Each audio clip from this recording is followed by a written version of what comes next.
ask you a question? What do you have? Go ahead. No, that's enough. Go ahead. Can I ask? But that wasn't my question. The problem is you don't write the truth. So, as far as I'm concerned, I want to go to the next Can I one. ask you a question about... No, not CNN, please. Go ahead. The White House has not responded to these allegations. I told you. CNN is fake news. Don't talk to me. Go ahead, please. But he says he was retaliated against, and that's why he was removed from his job. Do you have a response to that?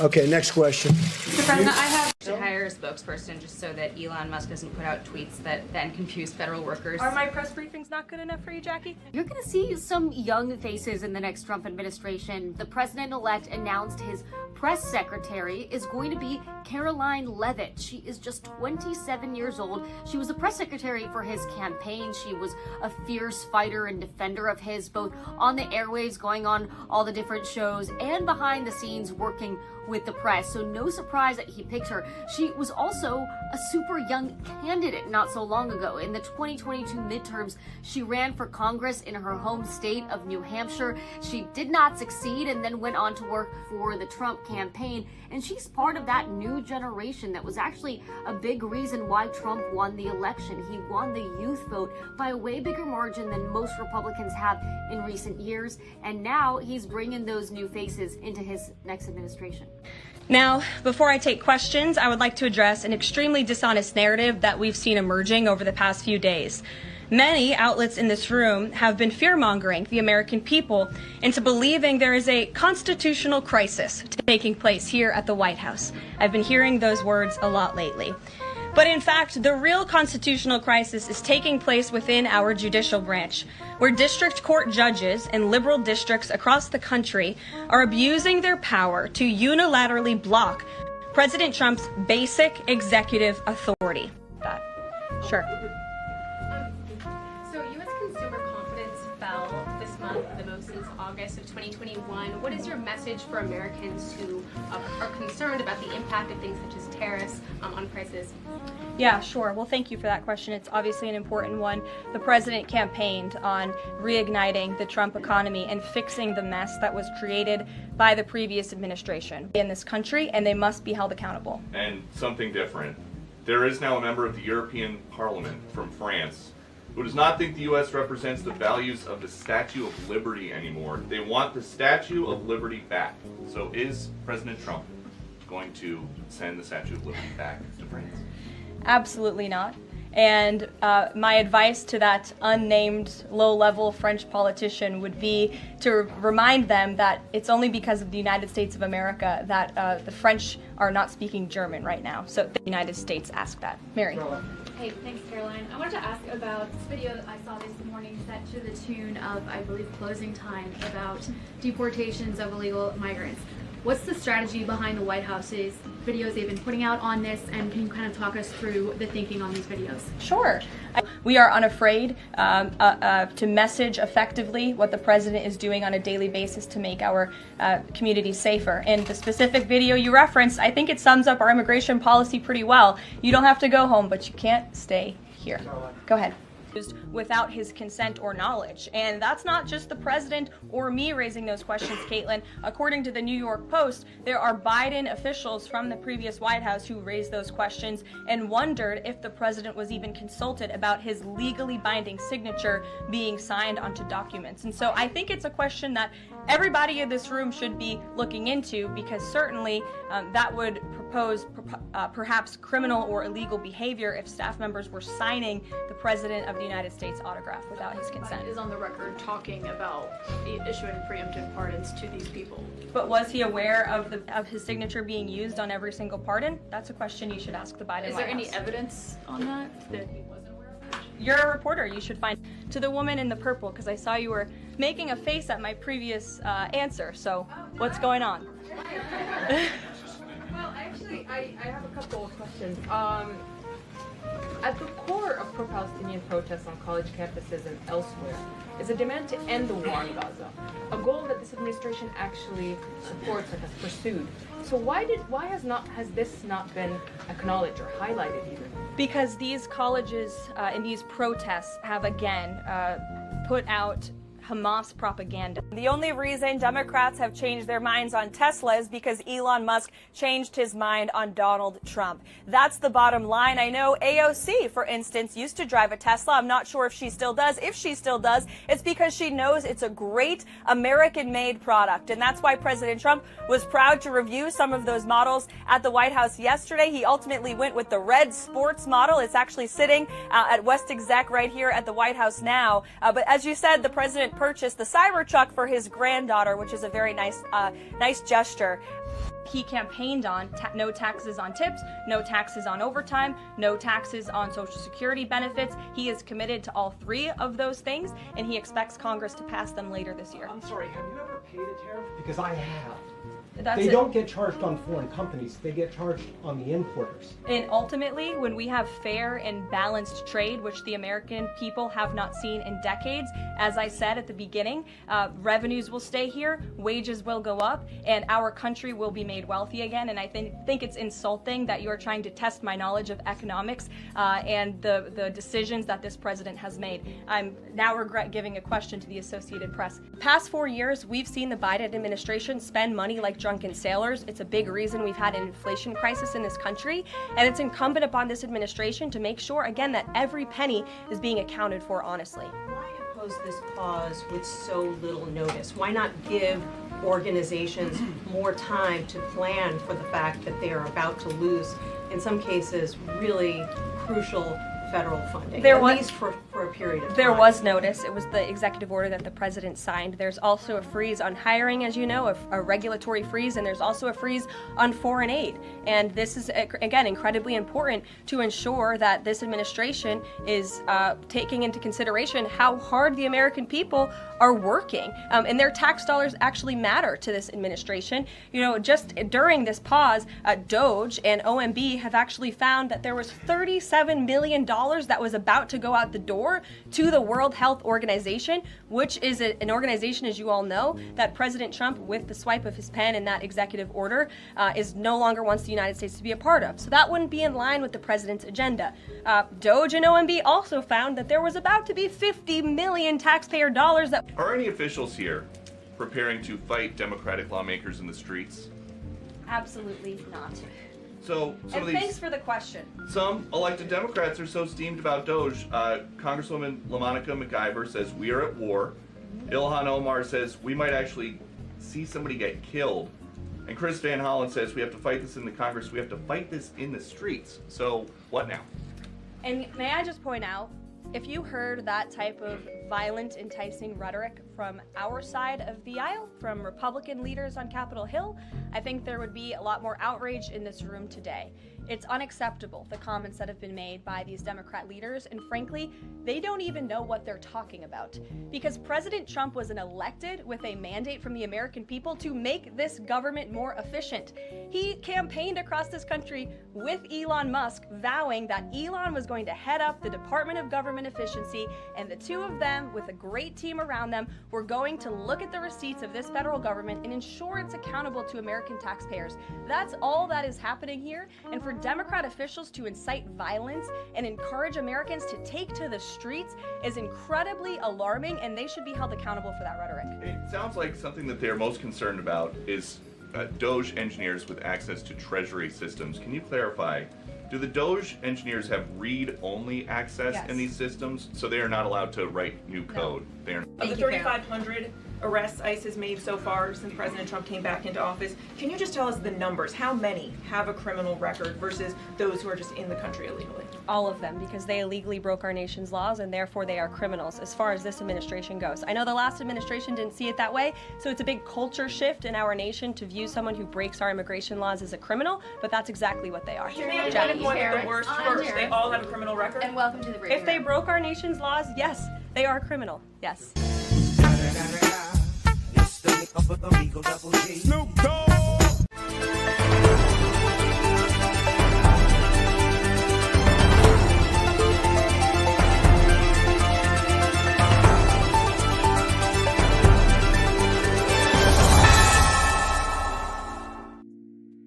All right.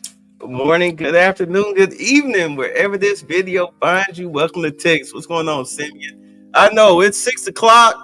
6 o'clock, 6 o'clock, trying to face the rock. I know y'all on y'all way home on the train, in the car, whatever. Just getting home, got y'all drink. I got my orange juice. I got my orange juice. I don't want to promote no brands. Trust me, they be tripping. So I wanted to get this out of the way. 2 videos I want to share with y'all today. But tonight, after we do this, later on tonight, I'm come back and we're going to deal with the liquid video, low IQ Democrat video, because it's gonna take me a couple of days to get a new channel going. But at any rate, I wanted to cover this to show y'all the effects that the U.S. is having on China with the tariffs. All right, so let's get this out the way quick. Let me show y'all this. Last month, I took an order for a batch of copper parts. I've already bought all the materials. It cost tens of thousands, and everything has been cut, ground, washed, and engraved. It's not finished yet, but today the customer messaged me and said the delivery might be delayed. After customs clearance, the taxes have gone up too much. A TikToker who works as a bulk trade supplier shared in his video the huge pressure he's under after the sudden increase in U.S. tariffs. 订单量5000多万美金，今年我们订单已经排到了26年的5月份。 Our orders are worth over 50 million US dollars. This year, we're already booked through May 2026. But with this 30% tariff hike, the impact on us is huge. If you're a small startup, it's not such a big deal because you don't ship enough to fill an entire container. But for us, it hits hard. Our profit margins in bulk trading are already razor thin. Now with a 34% tariff, it's like getting knocked to the ground. He said the only thing he can do for now is wait. His backup plan is to ship through third-party warehouses in other countries. That's the only way forward. On April 7th, the owner of a clothing factory posted a video saying the entire foreign trade apparel industry in China is filled with anxiety. 现在做外贸单的 Everyone doing foreign trade now is nervous. A 50% tariff is just scary. Who's going to place orders under these conditions? Sure, some clothing businesses are still busy, but it's hard to make money anymore. US orders only make up part of our business, but there are so many clothing factories in China. If we all turn to Europe and there's no US orders, then think about it. Won't competition at home become even worse? Domestic sales are also weak this year. People just don't have money to spend, so how can this market possibly improve? On April 2nd, U.S. President Donald Trump announced a new round of global-based tariffs, raising rates on dozens of countries. At the time of the announcement, the actual tariff rate for China stood at 34%. 在现行适用关税税率基础上，加征34%关税。 In response, the Chinese Communist Party announced on April 4th that it would impose a matching 34% tariff on all goods imported from the U.S.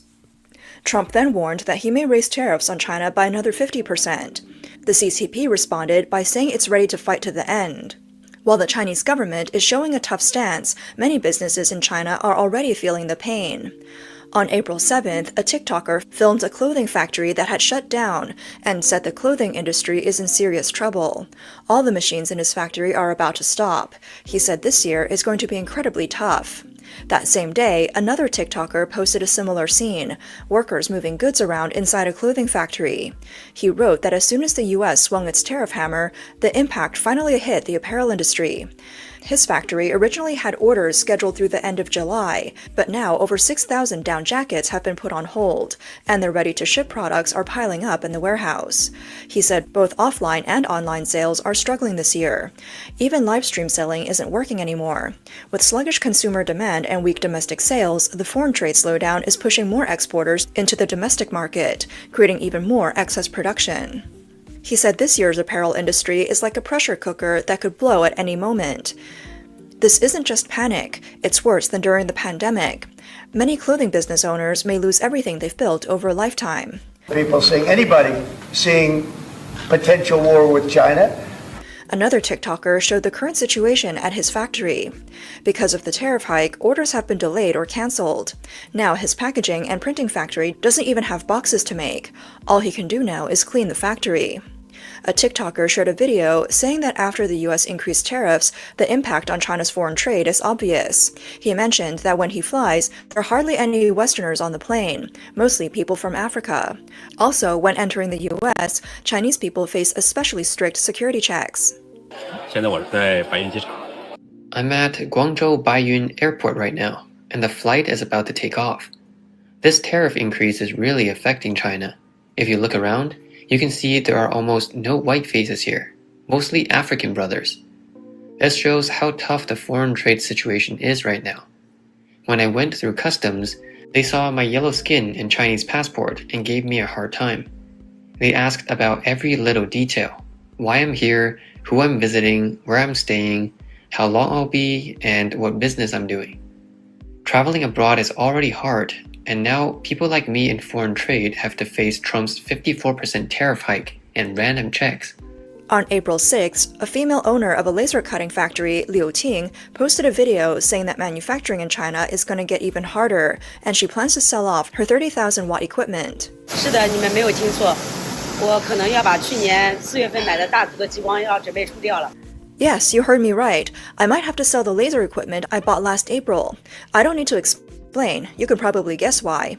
The economic environment is bad, and the trade war has already started. Soon, all manufacturing businesses, especially small ones, will face bankruptcy. This is not an exaggeration, it's the reality. She also said that starting this month, all manufacturing businesses in China will face an unprecedented winter. More and more companies will go bankrupt, lay off workers, and downsize. Many manufacturing owners will end up with insufficient funds and will not survive. Cases in banks, law firms, and courts will pile up. The TikToker estimates that all manufacturing business owners are currently in an anxious, confused, and helpless state. Particularly for factories that relied on foreign trade orders, the shrinking foreign demand and declining domestic demand are making it difficult. Many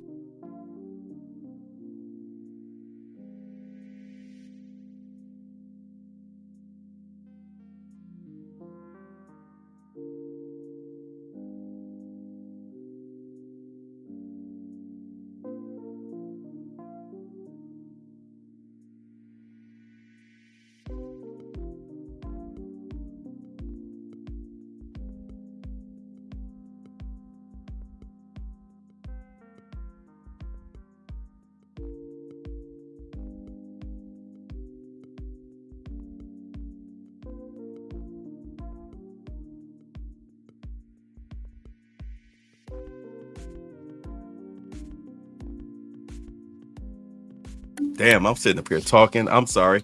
So the mic was off. So I know. Welcome to the live show. If you heard what she said, let me back it up. If you heard what she said, she was saying that if you are a Temu TikTok seller, what these tariffs have done, they have killed your money.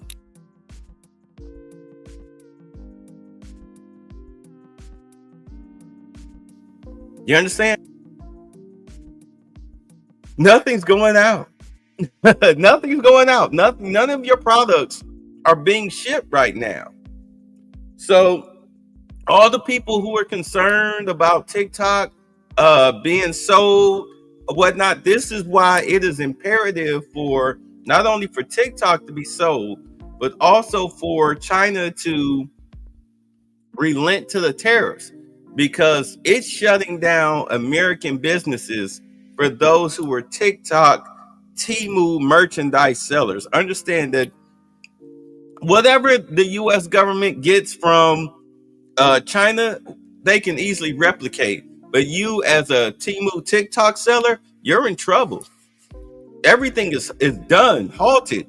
You're wasting your time trying to push products now. Nothing's going out. You're done. You pretty much are on hiatus, and you can get mad at Trump all you want to, but this isn't about you. This is about the greater good for the country. So this is where you sit right now. This is where you sit. You're stuck. Let's go. Many small business owners can't sleep because of worries and fear. They're afraid all the years. Here, I'll back it up. You can hear her say it. Listen to her here say, You can listen to her say it for yourself. The TikToker estimates that all manufacturing business owners are currently in an anxious, confused, and helpless state. Particularly for factories that relied on foreign trade orders, the shrinking foreign demand and declining domestic demand are making it difficult. Many small business owners can't sleep because of worries and fear. They're afraid all the years of hard work will go to waste. They fear they won't be able to pay employee wages or cover rent and utilities. The TikToker revealed that with electricity costs for her equipment already reaching her limit, she has decided to sell her 30,000-watt laser equipment. On April 8th, a TikToker from Zhejiang shared a video saying that she suddenly realized the U.S. tariff increase has also severely impacted non-exporting manufacturers. 浙江这边的厂，这个关税加上去之后。 How big of an impact has the tariff increase had on local factories in Zhejiang? I run a small factory and don't deal with foreign trade, so I'm not sure how much it would affect me. But I've noticed that my upstream suppliers who export raw materials haven't received any orders for a long time. Not even one container has shipped out.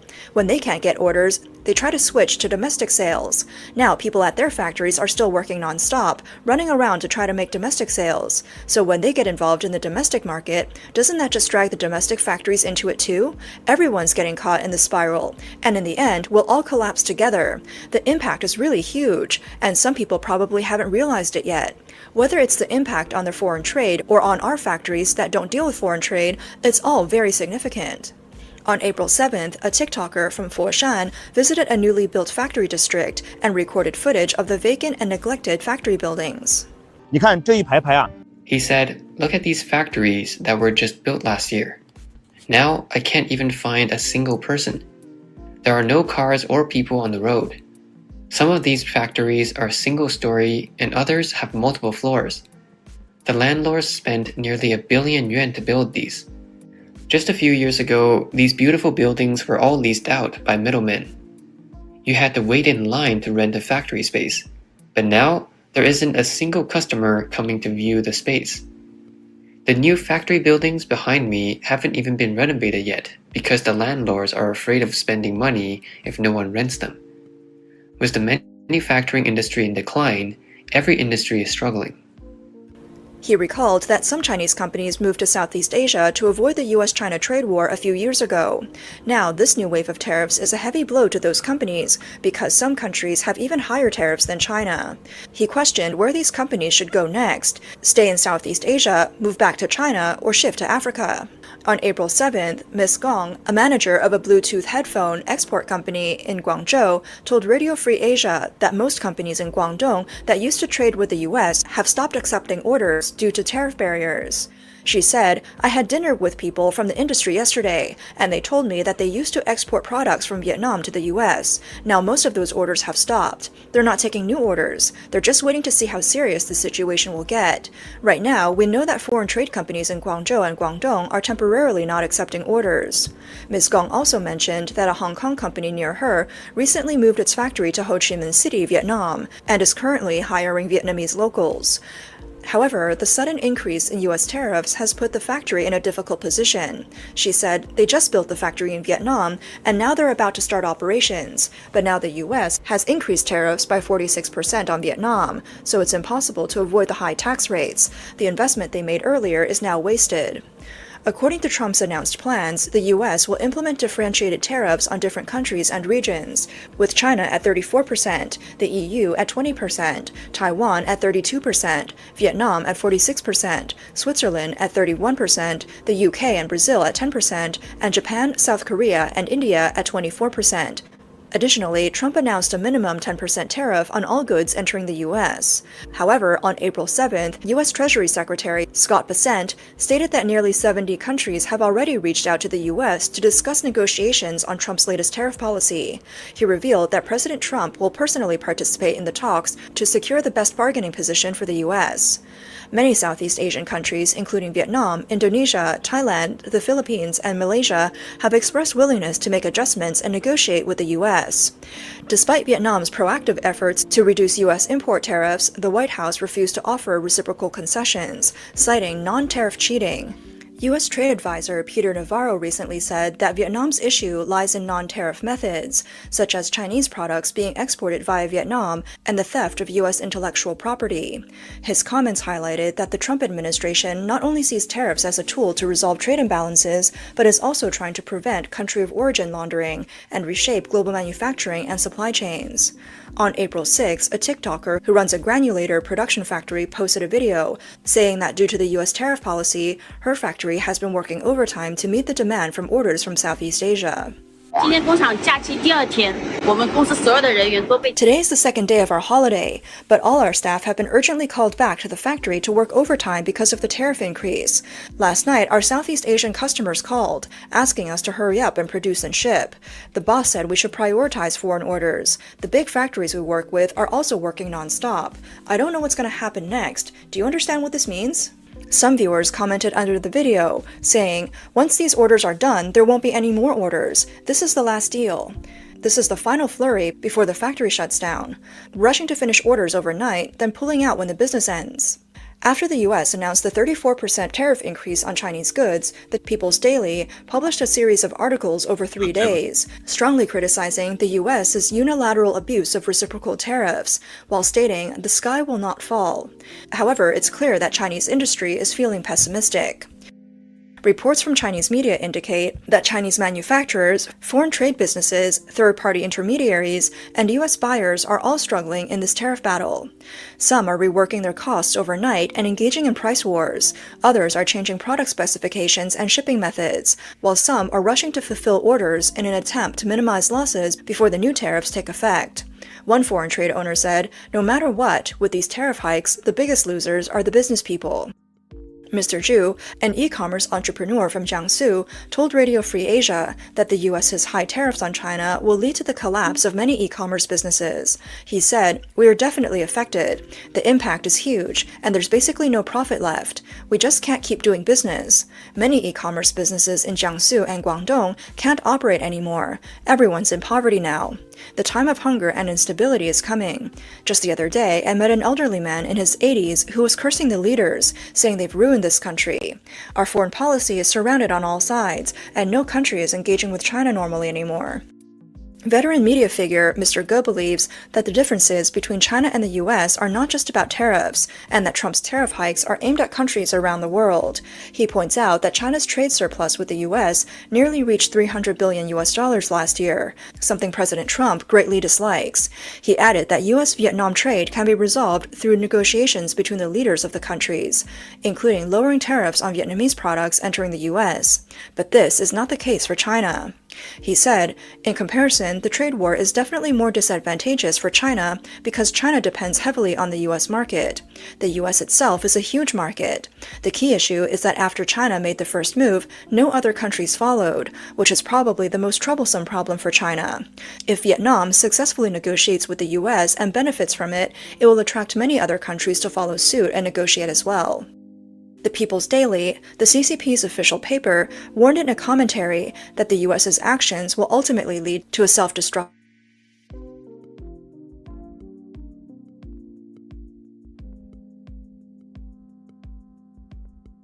to withstand shocks is relatively greater than China's. He said, "If life in China were to regress decades, could the Chinese people endure it? Can the CCP handle the growing public discontent? The CCP doesn't have many cards to play. When it collapses, it will likely not be in a rational way, and it won't be due to a desire to solve problems." In a rare move, there has been criticism within China against the CCP's countermeasures against the U.S. He Bin, former deputy director of the Public Policy Research Center at the Chinese Academy of Social Sciences, recently posted on social media. He said the CCP's countermeasures are entirely wrong. He made a comparison. The tariffs are like, if you hit your wife, I'll hit my wife. He further pointed out, the U.S. raising tariffs is like shooting yourself in the foot, and we should not shoot ourselves in the foot as well. He believes the correct countermeasure strategy is not to retaliate tit for tat, but to adopt a policy of comprehensive economic openness, implementing unilateral zero tariffs on all imported goods from other countries. Chinese economist Fu Peng believes that Trump's reciprocal tariffs are like a buyer gathering supplies for negotiation. If suppliers refuse to negotiate, it's like abandoning their chance to bid, which will exclude them from the supply chain. Fu Peng's comments are suspected to have been deleted.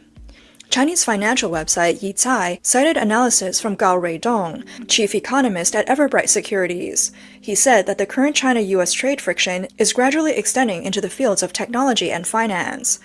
If negotiations continue to be blocked, the decoupling in these areas could further intensify. By May or June, the decoupling of technology and finance between China and the US could resonate with the tariff policies, amplifying pressure on capital markets. Fuck, I did it again. The tariff war with the United States is killing us. Our factory has never been this. Oh, I've done it again. Try not to drink around my keyboards, but whatever. But as you can see, those of you on the replay who will catch this, China is suffering greatly from the tariffs. Greatly from the tariffs. Not us. The majority of what China sends to the United States is garbage. Temu, iPhones, toys, gadgets. Very little what we get from China, we can manufacture ourselves. We just outsourced it to them. But we can easily be back doing it. That's why yesterday Trump was talking about, hey, you know what? We're going to start manufacturing our own warships now. Because we used to do that, but then we outsourced it to China. We're not doing that anymore. As goofy Tiffany Cross called them our allies. They're not our allies. They're our enemies. That was very stupid of Bill Clinton to do that. Very stupid. And nobody bothered to rectify that. You know why? Because it was a slush fund for them. 10% for the big guy. But we're not doing that anymore. Yep, 100%. Like dumb Americans buy that crap. Exactly. That's why the chick was saying earlier in the video, hey, look, Temu was suffering. You're on TikTok and you're trying to sell your little Temu crap. You can forget it. It's over. It's over. All your stuff is on pause until this tariff situation gets handled. But I really do think that once the tariff situation get handled, all you people who are selling stuff on Temu via TikTok, you can forget it. It's gone. Your business is done. Yeah, all on the take to sell off America. Majority Democrats. But on to while we're here. How did I skip that?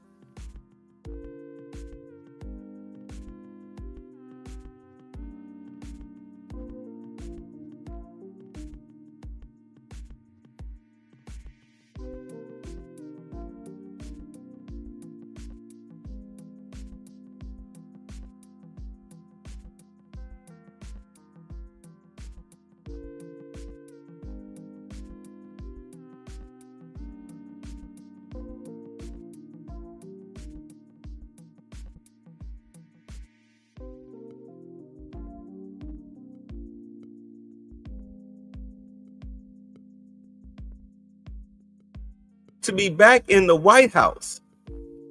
Okay. The judge ruled that they can now that the judge ruled that they don't have the power to ban the AP, which is the Associated Press, from the White House because they're the media. So they restored their access to the White House, not their access to the president, but their access to the White House. And the thing about it is, Karoline Leavitt's best sniper moments, her pew, pew, pew, came from CNN and the AP, the Associated Press, because they asked her stupid questions. That chick, Caitlin Collins, that we're not sure is a female or not. Yeah, she wasn't there yesterday. If you noticed, she was not at the presser yesterday. And it went so smoothly. Yes, she did get asked 3-4 times the same questions in a row, but that people weren't being snarky about it. So now that the AP has had their credentials restored, let's see what happens. So let's go.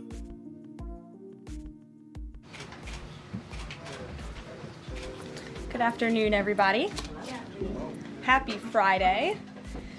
As you all know, the president is currently undergoing his routine and long-scheduled physical at Walter Reed Medical Center, and we will have a readout from the White House physician. Last night, Karolina arrived back safely in the United States after being detained in Russia for more than a year. Since Inauguration Day, President Trump and his team have secured the release of more than 40 detained Americans abroad. This is more than half of the number of Americans released by Joe Biden in 4 years, and President Trump has brought these Americans home in 80 days. This administration will continue to work hard to bring Americans home from around the world. As I've said before, and I will say it again today, everybody in this room has access to the most transparent and accessible president in American history. The cabinet meeting yesterday was further proof. President Trump asked each secretary to provide an update to all of you in the media on the critical work they are doing at their respective agencies to deliver on his agenda. And according to new reporting from the Washington Times, who I believe is in this room today, President Trump answered nearly 100 questions from the press, all of you, during his first 3 open press cabinet meetings this year. That's nearly 20 times the number answered by Joe Biden in cabinet meetings during his entire 4 years in office. More excellent economic news that was released yesterday. The Consumer Price Index report showed inflation fell to 2.4% in March, smashing expectations for the second straight month in a row. This marked the first drop in consumer prices dating all the way back to the COVID pandemic. Prescription drug prices saw the largest monthly decline on record. Prices for airfare, used vehicles, and car insurance all decreased as well.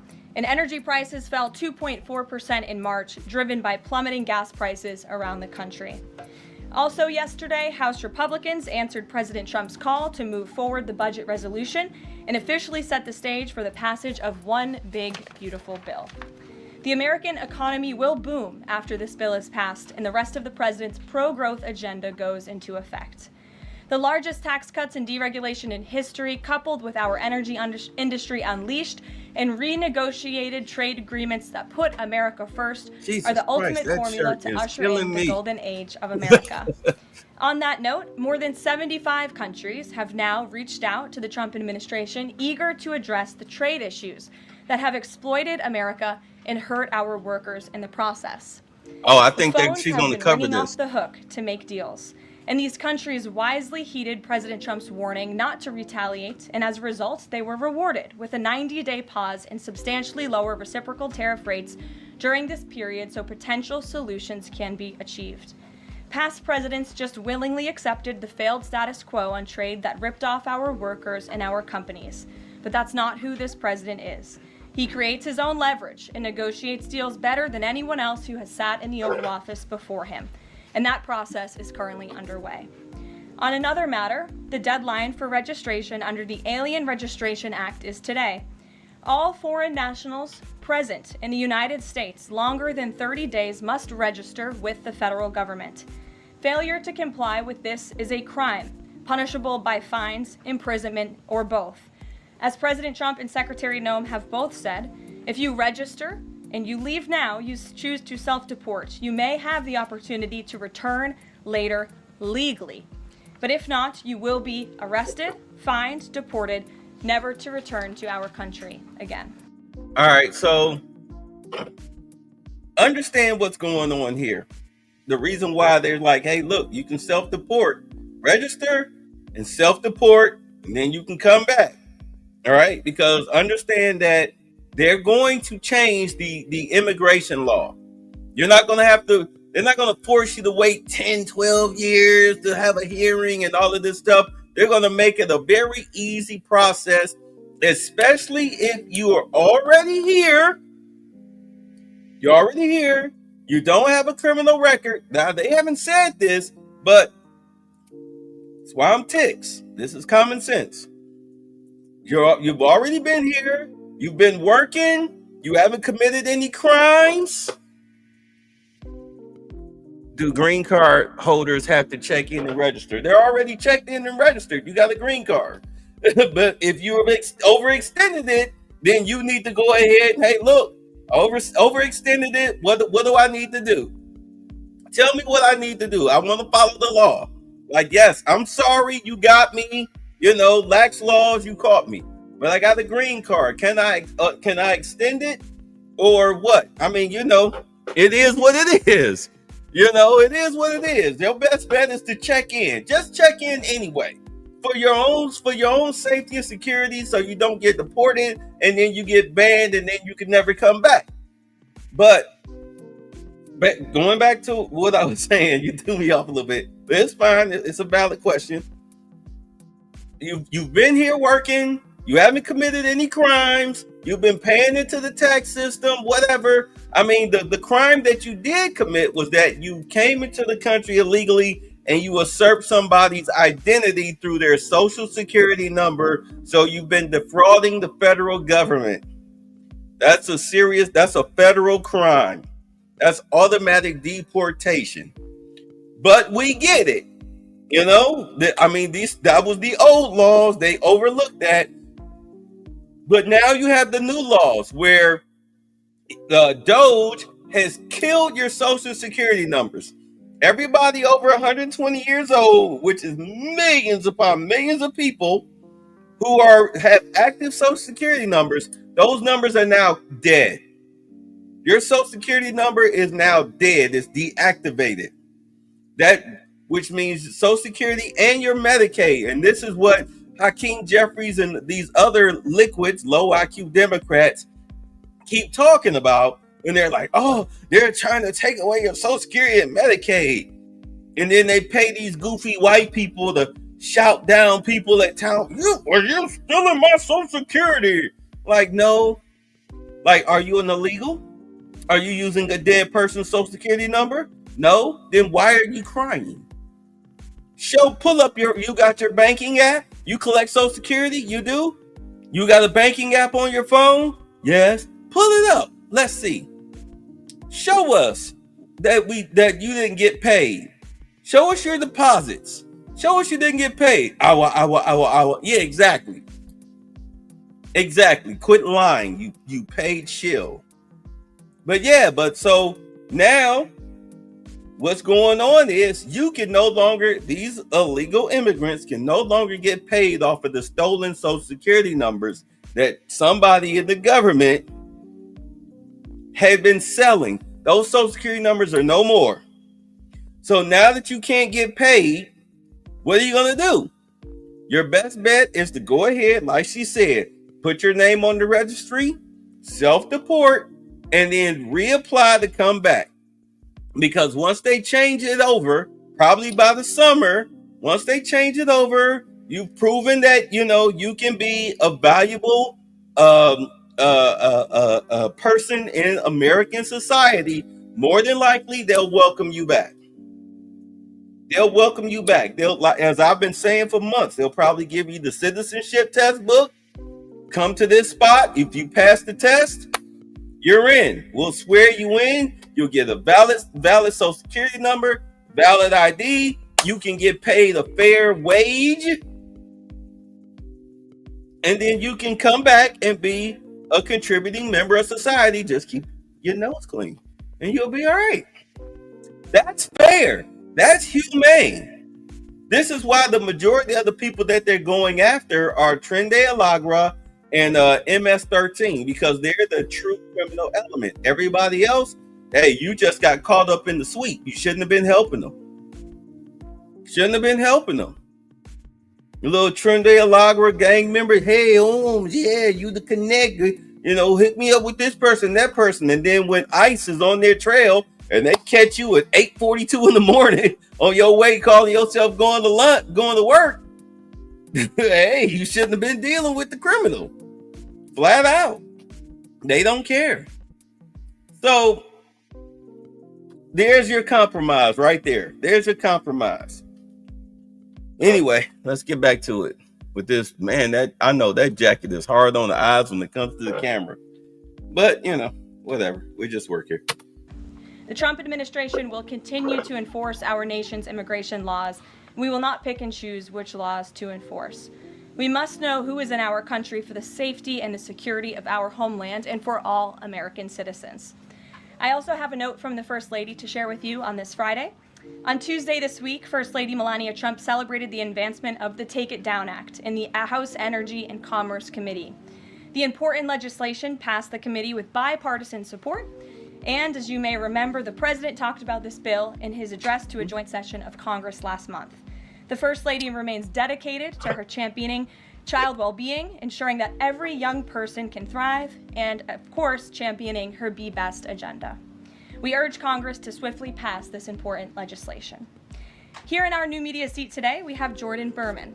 Jordan is a social media content creator and influencer and a lawyer who grew up following breaking down the news from a neutral perspective.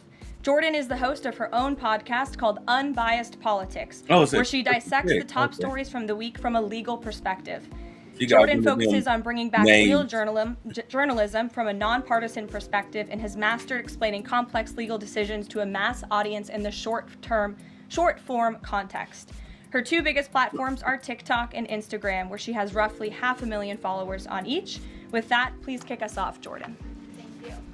As you know, yesterday the House... Camera. And many married women, soon-to-be married women, are concerned that the new voter ID requirements may inhibit their access to the polls. What assurances can you give women voters in America to ease their concerns? Sure. Before she even begin with that, the dress looks like magic eye painting.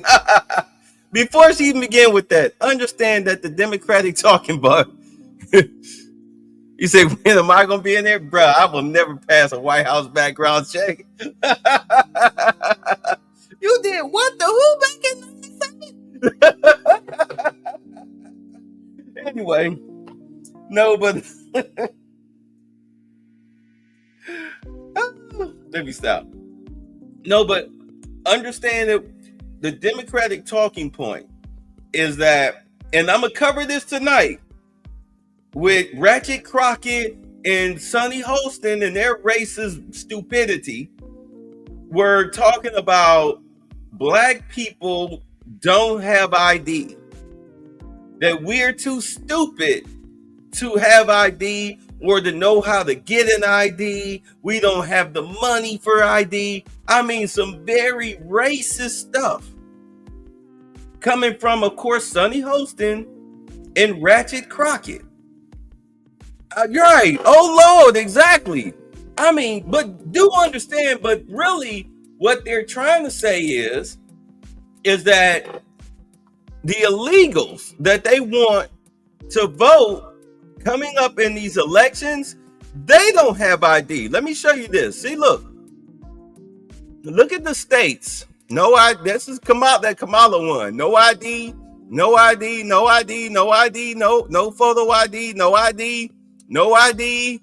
Look at all this no ID. All this no ID.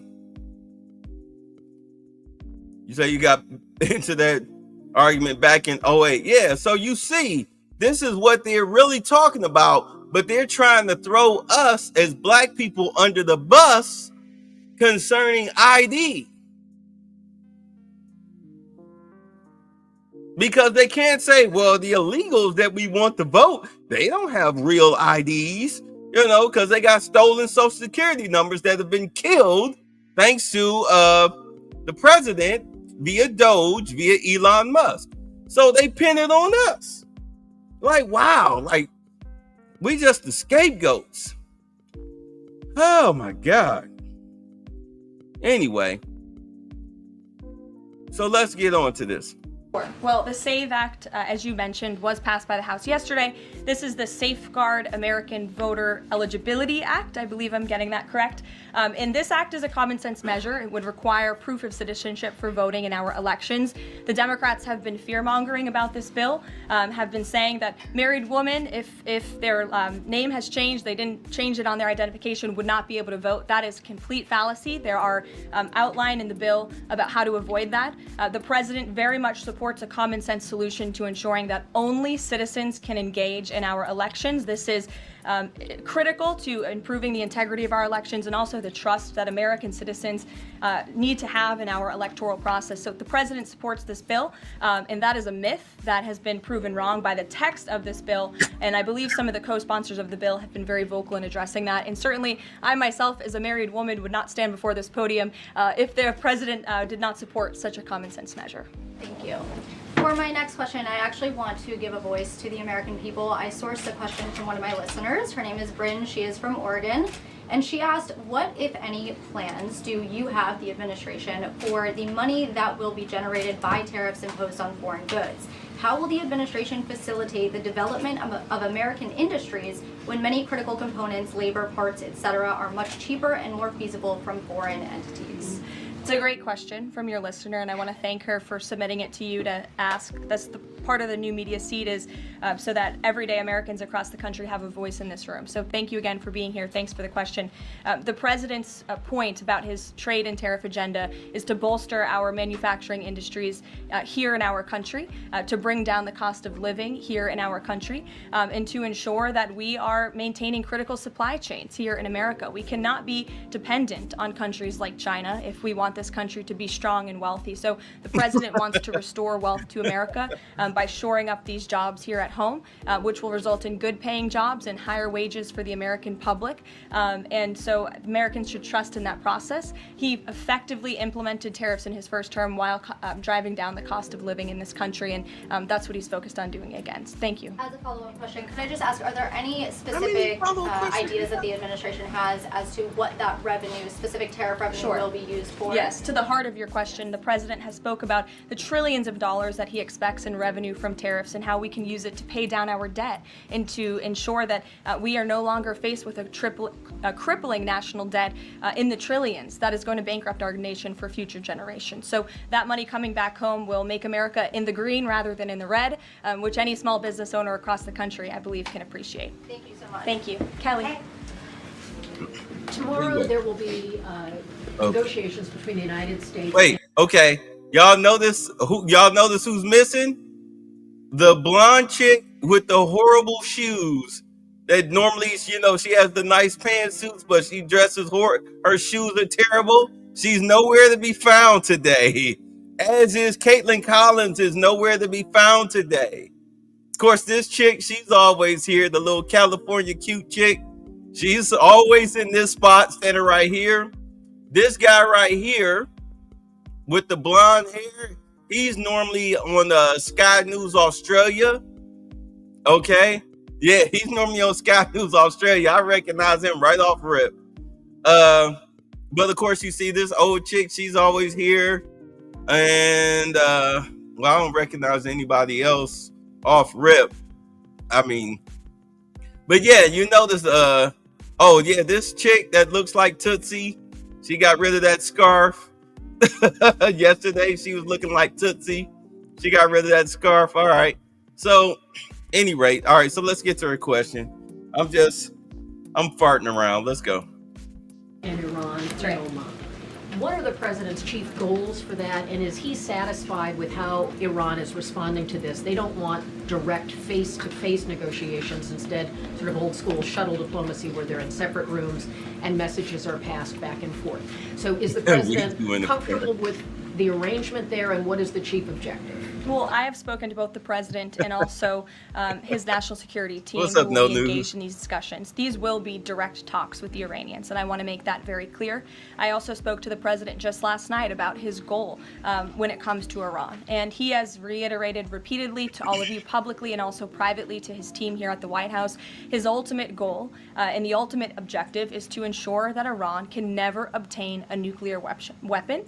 The president believes in diplomacy, direct talks, talking directly in the same room in order to achieve that goal. But he's made it very clear to the Iranians, and his national security team will as well, that all options are on the table, and Iran has a choice to make.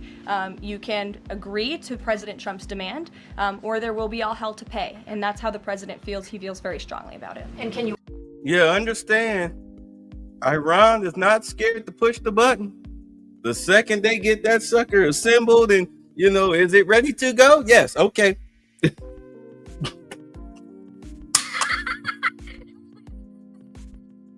No. Shit for brains. It's a button, okay? No, come on, the bum. It's supposed to play. Don't waste my time. Why the bum don't play? I mean, they will hit that button quick. And their number one target is Israel. And if they bomb Israel, then of course, as the U.S., we have to step in. And of course, Iran is partners with Russia. So Russia's going to step in. And of course, China's going to step in. And then we're looking at World War III right off rip. All because Iran got a nuclear bomb that they're not afraid to use. There will be zero hesitation because those folks are crazy. Do you understand? They are crazy.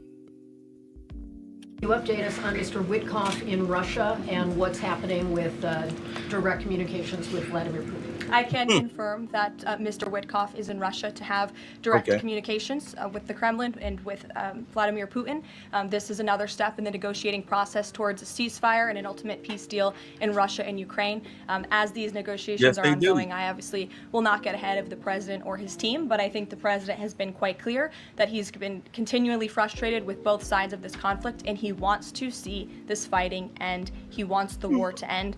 We believe we have leverage in negotiating a deal, to a peace deal, and we're going to use that leverage, and the president is determined to see this through. Sure. Thanks, Caroline. President Trump has said China wants to make a deal on tariffs. The president says he has a great relationship with Chinese President Xi. He's willing to speak with him directly. Why doesn't the president just pick up the phone and get this ball going? All of the things the president just said are true. The president, as I said from the podium just a few days ago when I was up here, would be gracious if China intends to make a deal with the United States. If China continues to retaliate, it's not good for China.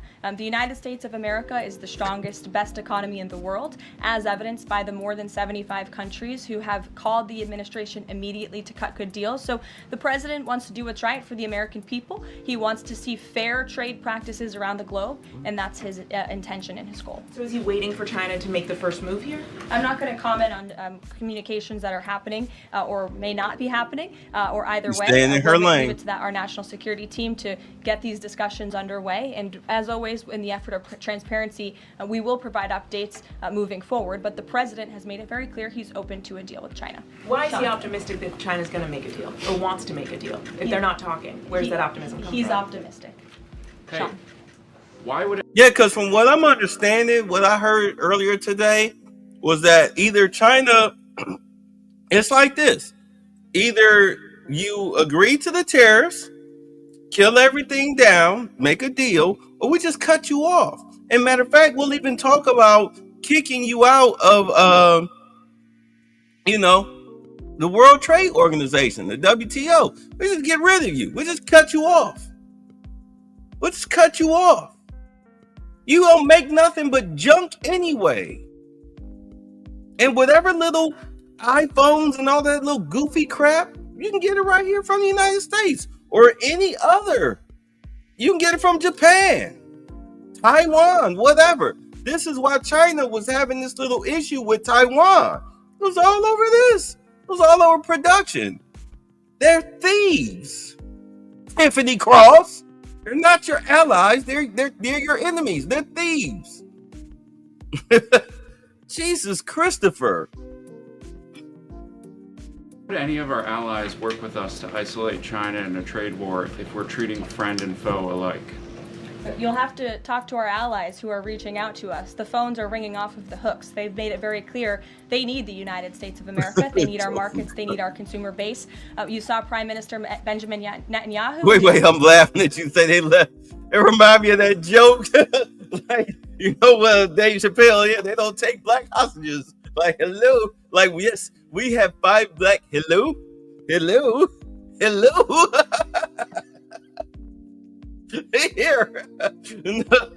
Who is it? Robin Harris? Yeah, talking about they don't take black hostages. Like, yeah, you got that right. You let me go. Y'all ain't got no welfare office in Beirut. I can't even play my lottery.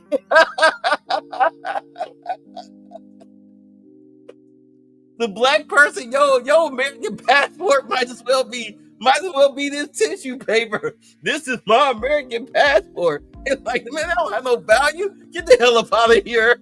Drive him to the airport. Better yet, here's some rubles, some dingapembros or whatever. Go take your butt to the airport. Get the hell up out of here. You enjoy your vacation. We don't. You have no value. You have no worldly value. I mean, that's the first. I mean, seriously, in a hostage situation, that's the first. That is probably the best time to be black. That's the best time to be black. You know, Hamas, we've come to kidnap. This is a room full of black people. Go to the next room. Go to the next room.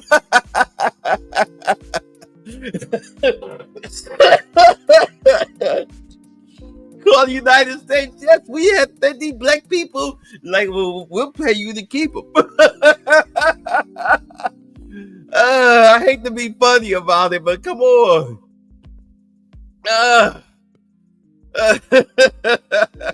You can keep them.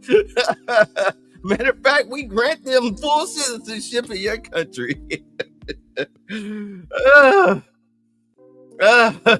Remember that situation with Cynthia McKinney and she got caught over there in Israeli waters in the Black Sea trying to protest, and they captured her and like, yo, we got Cynthia McKinney. They like, who?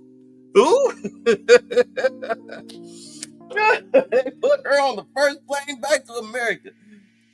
We ain't heard Mercy. She quit. You're like, man.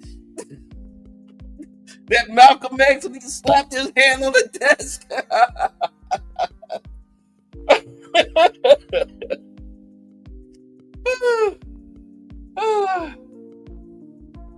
That's probably the only time blackness has ever worked out in our favor on an international stage. Okay. All right. Let's get back to it. Office with the president, saying that he was going to bring down all of their monetary tariffs and their non-monetary tariff trade barriers as well. We've heard from South Korea. We've heard from Japan. The president has spoken to Vietnam. We have Italy coming to the White House next week. There's a reason for that, Sean, and it's because they need the United States of America and our business model and our markets to survive, and the president is using that leverage to our advantage. Michael. Hey, thank you, Caroline. Two-part question on China. Beijing says it will simply ignore any further tariff escalations from the U.S. Does President Trump see this as China backing down? And as a follow-up to that, what do you say to people like Shark Tank's Kevin O'Leary? Oh, here he is. You guys simply haven't tariffed China enough.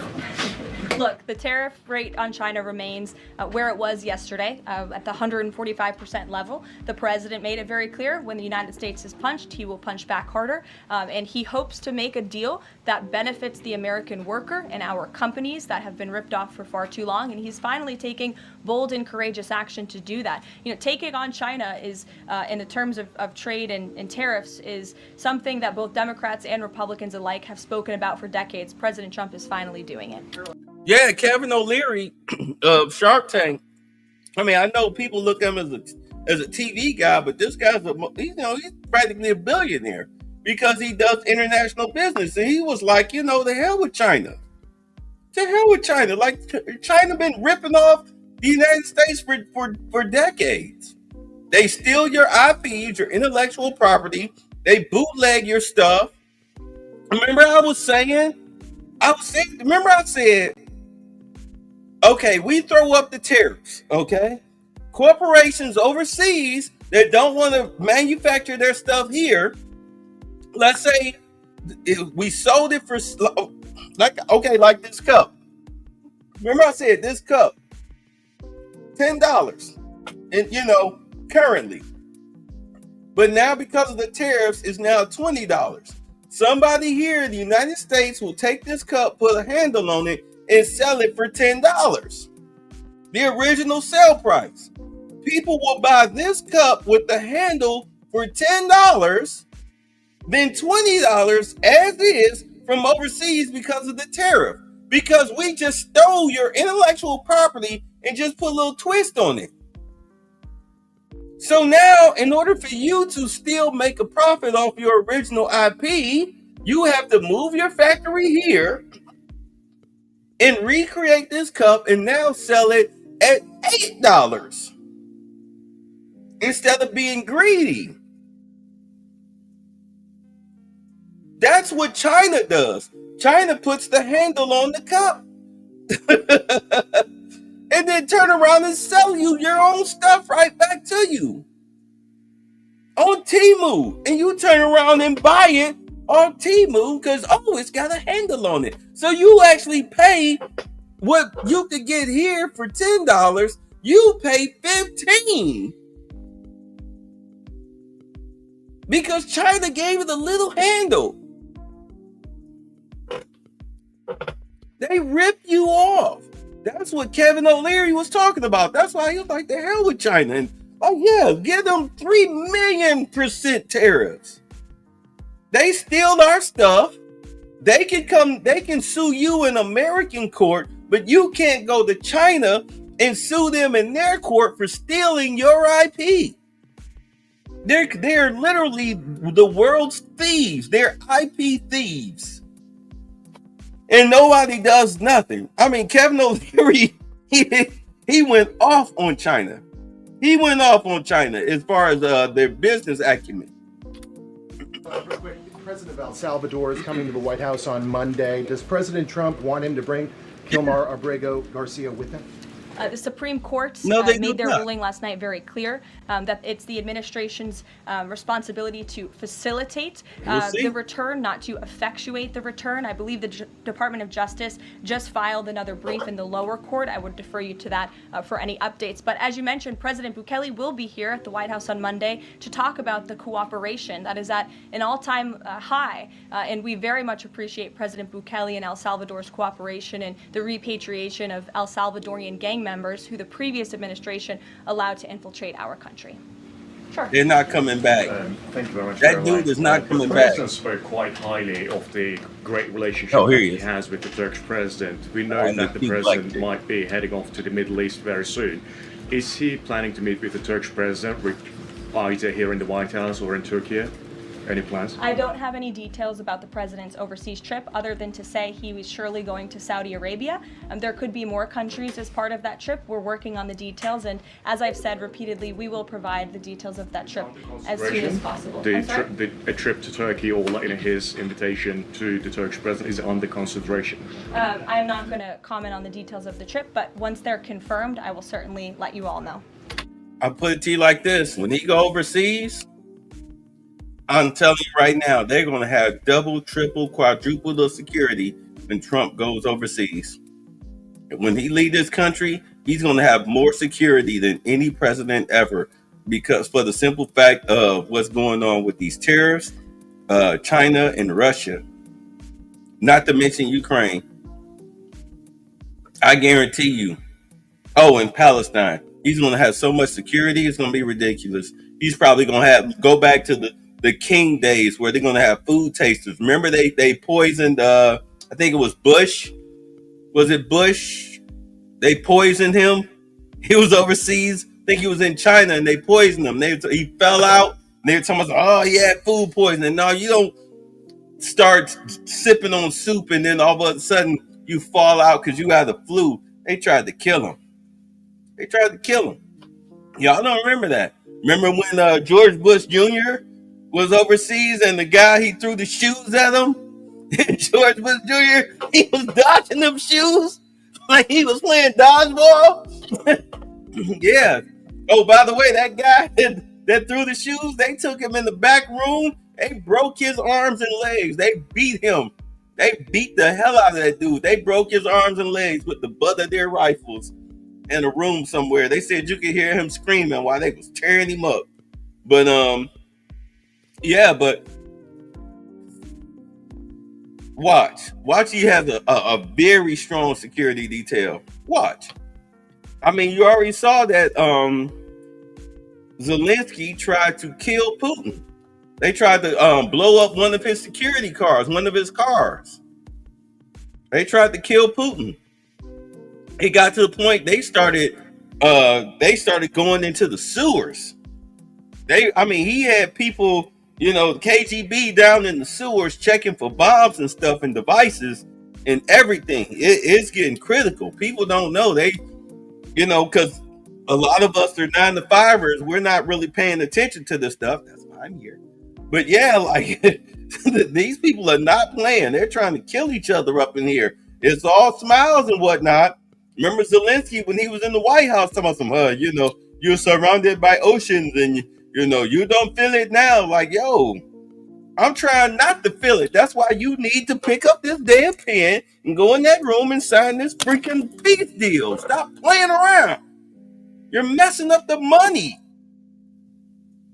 None of this would be happening if you would shut your freaking mouth, stop trying to be a big dog, you little midget bastard, and sign the damn deal and stop conscripting your people, stop snatching them off the streets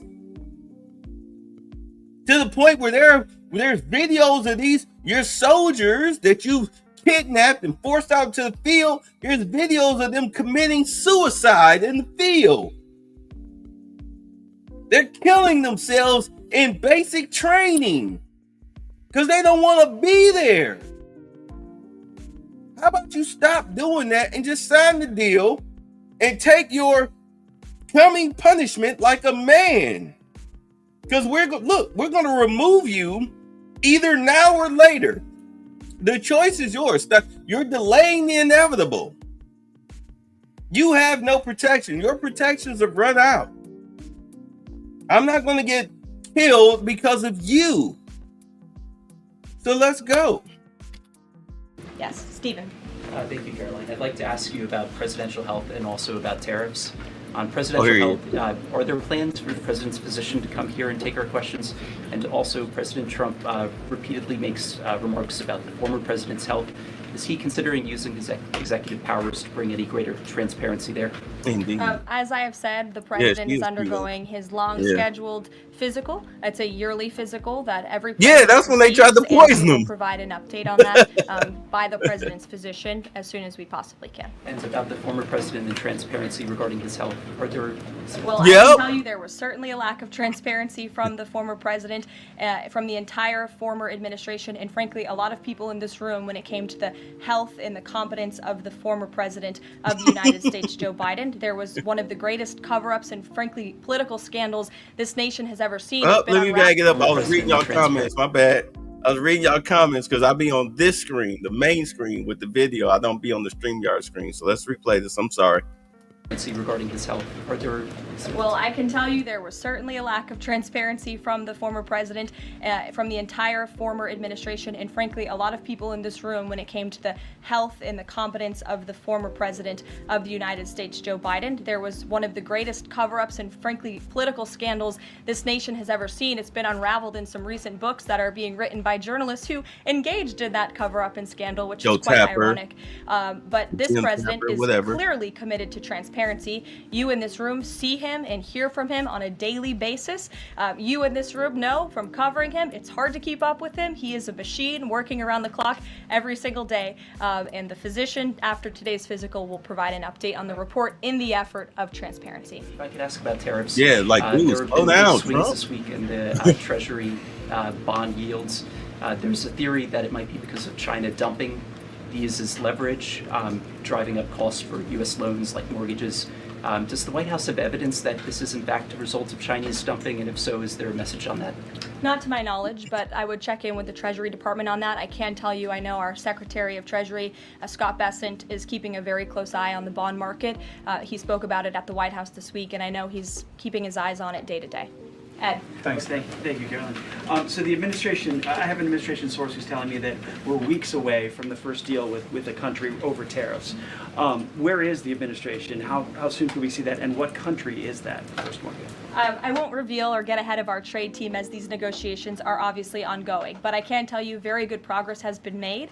Jameson Greer was on television this morning and I spoke to him and he confirmed that more than 15 offers are already on the table, which is remarkable in just a mere matter of days. And as I said earlier, we've heard from more than 75 countries around the world. This is a team effort. The president has a team of great, brilliant advisors who have been with him every step of the way, and all of them will be divvying up the workload. And I just want to give the president and his trade team credit for taking this on. This is a massive undertaking. There's no doubt about it. We take it very seriously. The president is determined to renegotiate global trade on behalf of American workers. And again, you've seen people on both sides of the aisles calling for this for years, but I think no other president lacked the courage or maybe the work ethic or the stamina to take on such a task. And I know there were some questions about the president's delayed departure earlier to Walter Reed. I'd like to address it was because he's working on this very issue, so he was running a bit behind this morning. On the 90-day pause, what would the president need to see in order to extend that 90-day pause for countries on tariffs? Well, I think the president addressed this yesterday when he said he's hoping that there will be good deals made before the 90 days is up, and we will cut those deals as soon as we possibly can, country by country, tailor-made deals for each and every country as they all propose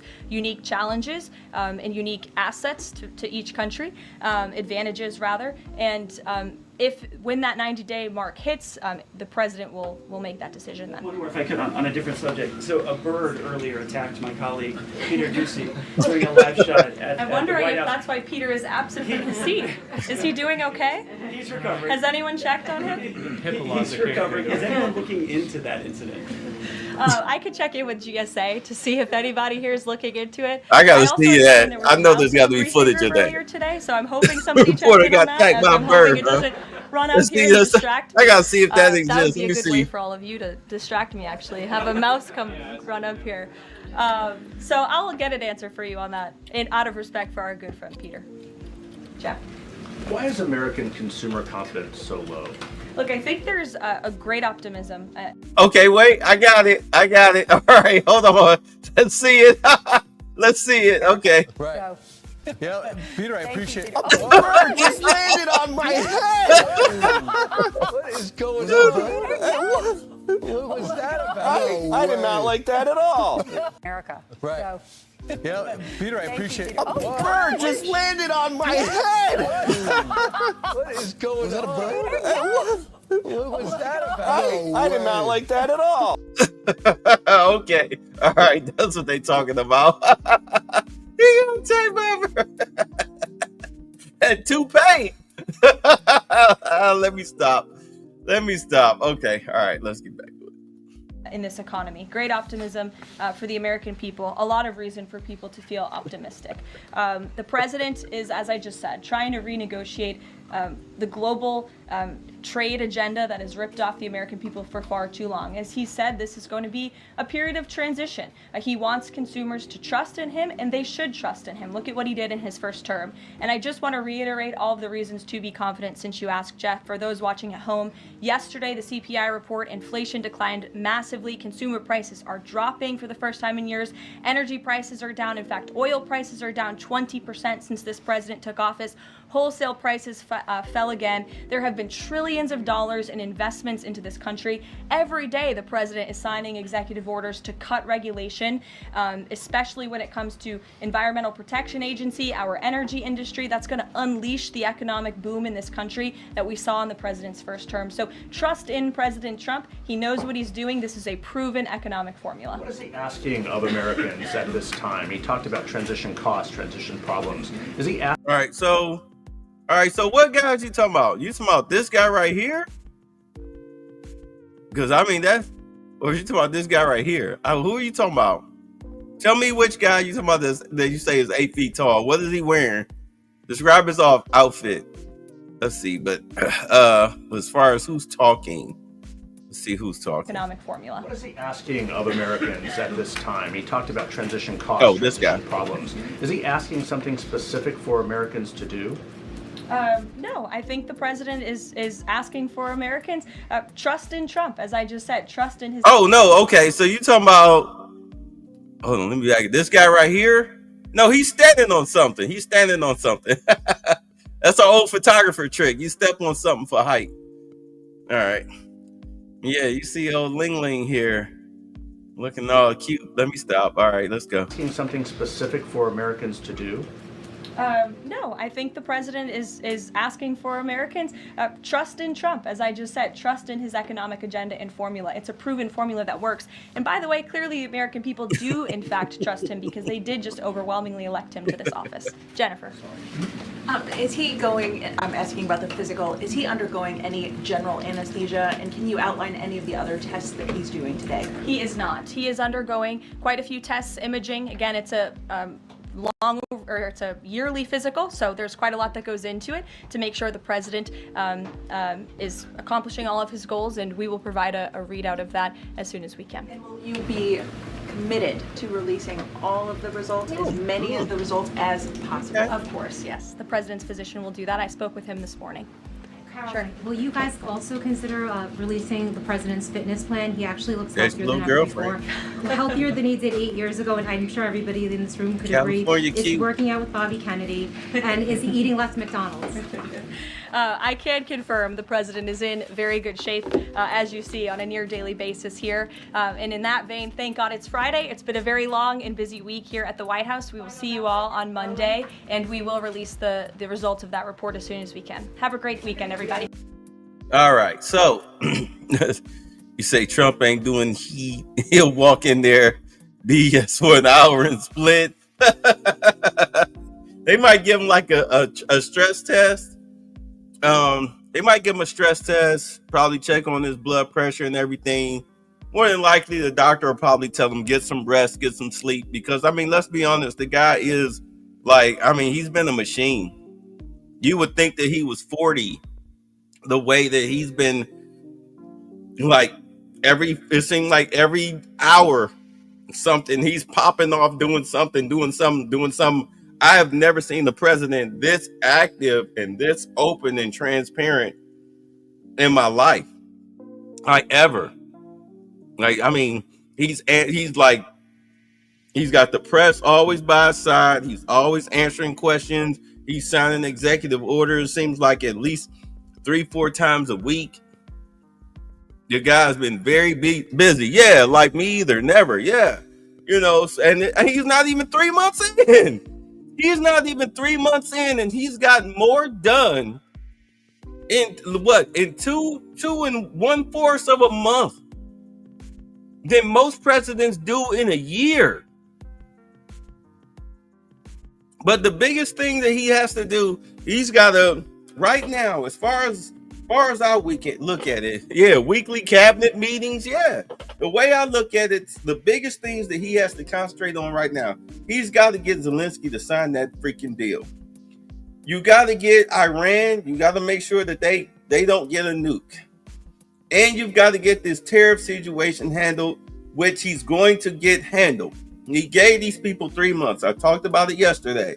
You got 3 months as countries to negotiate your tariffs, which you also got 3 months for corporations to make up from different countries to make up your minds. You're gonna give me $5 million for my Trump Gold card, so you can come to the United States, build up your businesses from scratch, new buildings, new trucks, new employees, whatever, new contacts, new contracts. You know, as far as getting your manufacturing deals here in the United States, you've got 3 months. Just like I gave the auto industries 1 month, I'm giving you 3 months. After those 3 months, the tariffs that we've negotiated will kick in. And then that's it. Either way, I'm going to collect that money. Either way, you're going to wear these clear heels and walk the track for the United States. I'm not playing games with you no more. We $36 trillion in debt. We ain't got time to be playing dumb Democratic games. I call them dumb Negro games because, I mean, you have to be dumb as a Negro to think that, you know, you can just do this through the power of magical thinking. I know I'm not trying to denigrate black folks, but Negro has no color. You know, it's just there. And a lot of, anyway, I don't want to really, I'll explain it in the next video. But 9 o'clock, we're going to rip into Thought Crockett and all of these other people that's talking stupid. But for now, you guys get some rest. I'll see y'all in about an hour and a half or so. You're fired. And in case your ears are fucked, get the fuck out! And the next person I see juggling, tap dancing, or baton twirling, or doing any other circus-like tricks will join him, all right? One strike policy applies. Now get back to work! God damn, that felt good. All right, bye! Thanks for the fun!